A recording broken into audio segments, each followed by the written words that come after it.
আজ বাবাইয়ের পরীক্ষা ছিল না, তাই ভাবলাম যে পরপর দুটো যখন বিয়েবাড়ি পড়েছে আজ একটুখানি পার্লারে যাব। সেই জন্য কিন্তু সকালবেলা বাবাইকে পরিয়ে তারপর ফুল তুলে সমস্ত কাজকর্ম করে এইদিকে কিন্তু আমি সবজি টবজি যা ছিল সেগুলোকেও কেটে নিলাম। কেটে এইদিকে বসে দিয়ে দিলাম সকালবেলা জলখাবার। আজকে বানাচ্ছি ওটসের খিচুড়ি।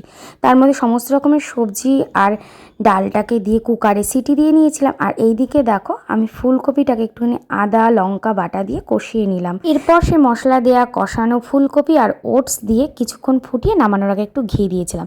আজকে কিন্তু আমাদের সকালবেলার জলখাবারে ছিল ওটসের খিচুড়ি আর তার সাথে সবার জন্য একটা করে ডিমের পোচ।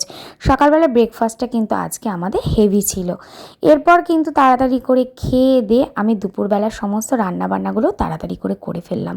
আর এই দিকে দেখো সমস্ত রান্নাবান্নাগুলোকে টেবিলে এনে গুছিয়ে নিয়ে তারপরে হয়ে গেলাম রেডি। এইবার যাচ্ছি পার্লারে। তবে পার্লার থেকে ফিরে এসে দেখছি বাবাই এখানে, বাবাইকে তো রেখে গিয়েছিলাম।